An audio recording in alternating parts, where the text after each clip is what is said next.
आज फिर से आप सभी को अपना YouTube चैनल ज्ञान विज्ञान रिसर्च सेंटर में स्वागत है। बच्चे, आज हम 10th क्लास के फिजिक्स पार्ट से एक बहुत ही इंपॉर्टेंट प्रश्न लेकर आए हैं। यह मैट्रिक बोर्ड परीक्षा के लिए काफी महत्वपूर्ण है। जैसा कि मैं पिछले क्लास में अवतल दर्पण से यह सूत्र का सत्यापन किया था, लेकिन आज यह महत्वपूर्ण प्रश्न हम उत्तल दर्पण से सत्यापन करेंगे। यह प्रश्न होगा, उत्तल दर्पण में 1/u प्लस 1/v बराबर 1/a सूत्र का सत्यापन। हाँ बच्चे, आपने अवतल दर्पण में पहले साबित करना सीखा है और आज हम उत्तल दर्पण के माध्यम से 1/u प्लस 1/v बराबर 1/a सूत्र का सत्यापन करना बिल्कुल आसान तरीकों से सीखेंगे। तो चलते हैं। देखिए, Mn एक उत्तल दर्पण है। उत्तल दर्पण के बारे में मैंने पहले भी बताया है। यह दर्पण Mn उत्तल दर्पण है क्योंकि इसका वक्रता केंद्र के विपरीत परावर्तक सतह है। अब इस उत्तल दर्पण के सामने मैंने AP एक वस्तु रखा। क्या रखा बच्चा? AP एक वस्तु रखा। अभी AP वस्तु को रखने से एक सीधे प्रकाश की किरण जाती है जो उत्तल दर्पण के D बिंदु पर आपतित होता है और इधर तो भाग कलई की गई है, इसलिए वह परावर्तित हो जाता है D के रूप में, जिसकी काल्पनिक किरणें फोकस से लौटती है। बिल्कुल राइट। अब दूसरी किरण जो BC से चलती है और दर्पण से टकराकर उसी माध्यम में लौट जाता है, परंतु काल्पनिक किरण C से होकर गुजरती है और दोनों काल्पनिक किरणें इस बिंदु पर प्रतिच्छेद करती है। इसलिए इस AP वस्तु का प्रतिबिंब A' B' काल्पनिक रूप से बनता है। अब यहां देख रहे हैं कि इसका फोकस यहां है बच्चे, इसलिए PF जो होगा यह एक फोकस दूरी होगी। बिल्कुल राइट। और यहां से यहां, हाँ बच्चे, तो ये देखें कि ये आपका वक्रता केंद्र C है, इसलिए यहां से P से C की दूरी वक्रता त्रिज्या होगी। अब यहां वस्तु रखी गई है, यहां देखें, यहां से यहां तक की जो दूरी होगी यह वस्तु दूरी इन होगा P तक। अब यहां पर देख रहे हैं कि प्रतिबिंब यहां बढ़ रही है, प्रतिबिंब बढ़ रहा है A' B', इसलिए ये P से A' की दूरी भी होगा। बच्चे, हम चिन्ह परिपाटी के अनुसार पढ़ चुके हैं कि आपतित किरण के विपरीत दिशा में अगर दूरी मापी जाए तो ऋणात्मक होगा, लेकिन आपतित किरण के दिशा में ही अगर दूरी मापी जाती है तो वह धनात्मक होगा।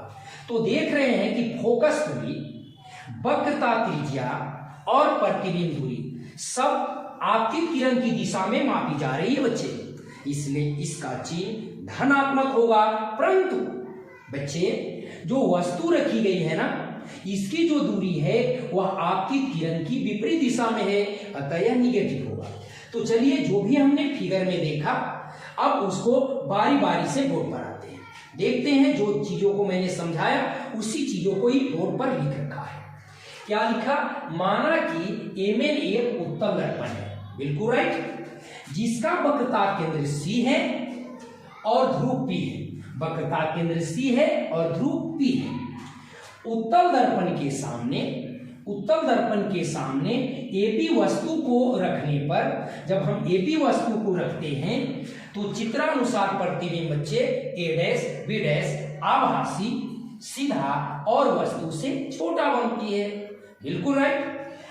उसी चीज को मैंने चिन्ह परिपाटी के अनुसार लिखा, PF बराबर F पॉजिटिव होगा, PA' ये भी पॉजिटिव होगा, PC बराबर R ये भी पॉजिटिव होगा और PA बराबर -2 ये निगेटिव होगा, क्योंकि ये आपतित किरण के विपरीत दिशा में है।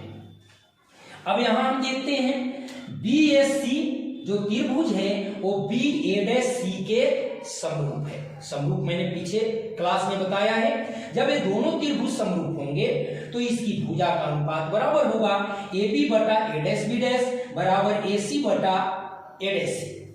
अब हम देखते हैं बच्चे कि अगर हम D से एक सीधे लंब डालते हैं जो Q होता है, ठीक है बच्चे, तो यह एक ट्रिंगल बन जाएगी ना। हाँ, एक त्रिभुज बनेगा DQF और एक छोटा सा त्रिभुज जो देख रहे हैं B dash A dash A। अब ये दोनों त्रिभुज में चलते हैं, तो देखिए बच्चे त्रिभुज DQF समरूप त्रिभुज B dash A dash A है। यह दोनों त्रिभुज जब समरूप है तो इसकी भी वैसे ही भुजा का अनुपात बराबर होगा DQ बटा A dash B dash QF बटा A डैश।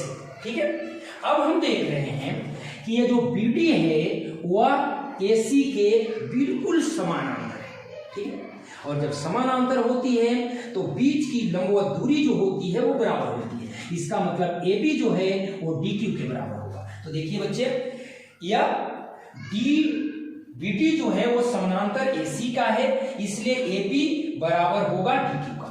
तो मैंने DQ को हटाया और उसके जगह पर AB को रख दिया, तो AB बटा A डैश B डैश हो गया बराबर QF बटा A डैश। अब देखते हैं कि यदि बच्चे D जो है ना वो यदि घसकते घसकते घसकते यदि P के पास आ जाए, यदि D घसकते हुए P के पास आ जाए तो यह Q भी घसकते हुए P के पास चला जाएगा।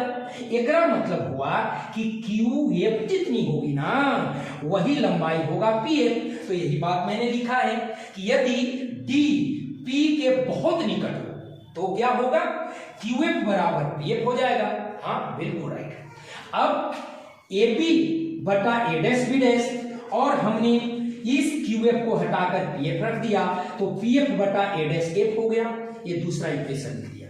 ठीक है बच्चे, कोई दिक्कत? चलिए ठीक है, तो अब A और B से एक और 2 से अगर लेकर चलते हैं दोनों इक्वेशन को तो मिला AC बटा A डैश C बराबर PF बटा A डैश। अब इसमें इस जगह पर आने के बाद मैंने पिछले क्लास में बताया था कि इससे हम इससे मिलाते हैं, अगर मिल जाता है तो उसे छोड़ देंगे, अपना समझकर छोड़ देंगे बच्चे, और अगर नहीं मिलता है तो हम उसे तोड़ देंगे। अपना है तो छोड़ देंगे, अगर ना मिलता है तो तोड़ देंगे। तो चलिए मिलाते हैं। AC कहीं मिल रहा है बच्चे? नहीं ना, तो इसको हम तोड़ देंगे और तोड़ने की तरीका बताया है, हम P से चलेंगे। ये लिखता है AC, तो अगर AP में PC को जोड़ देंगे तो पूरा बच्चे AC हो जाएगा ना। हाँ, तो हमने लिखा PF प्लस PC। अब हमको देखना है A डैश C भी इसमें कहीं नहीं है, तो क्या करें बच्चे, तोड़ देना। हाँ तोड़ देंगे, तो तोड़ेंगे तो क्या हो जाएगा, A डैश CA है। अब एकरा में से PC में से अगर P A डैश घटा दे तो यह आपका A डैश C आ जाएगा। PF को देखिए बच्चे, PF एकदम बिल्कुल बैठा हुआ है, तो जो मिल जाता है उसको छोड़ देना होता है। चलिए PF को छोड़ देते हैं। PF को छोड़ दिया और A डैश F नहीं मिल रहा है तो इसको हमने तोड़ दिया, तो A डैश F के जगह पर लिखा PF घटाओ PA डैश। अब बच्चे ये देखते हैं कि जो जो मान आपको दिया हुआ है वो सबको पुट कर देना है, रख देना है। तो PF यहाँ माइनस U लिख दिया, PC तो यहाँ R लिख दिया, यहाँ PC तो R लिख दिया, यहाँ PA डैश है ना तो यहाँ भी V लिख दिया।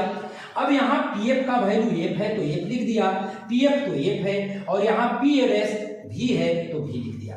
आप जानते हैं बच्चे मैथमेटिकल रूल के अनुसार कि हम इसको क्रॉस गुना कर देते हैं, तो इसके साथ इसको गुना किया, इसके साथ इसको गुना किया, तो गुना करने के बाद देखिए आ जाता है U minus UF plus UV plus RF minus RV equal to RF minus VF। तो दोनों तरफ जब RF मिलता है तो कट कर जाएगी ना। हाँ, दोनों तरफ हमने काट दिया तो बच गया ये UF plus UV minus RV बराबर माइनस VF। अब यहां देखते हैं कि R का संबंध इसमें कहीं नहीं है, तो R को हमने पिछले क्लास में बताया है, R बराबर होता है 2F या F बराबर R/2। चलिए, तो r के जगह पर 2f लिखूंगा तो 2vf हो जाएगा, और 2vf ऊपर जाएगा तो प्लस हो जाएगा। अब 2vf में से ये वो vf घट जाएगा, तो क्या वो बचेगा बच्चे? ये वो vf बच गया। अब इस जगह पर आने के बाद हम पहले भी बता चुके हैं कि सब में बच्चे, हाँ बिल्कुल सब में uvf से भाग दे देते हैं।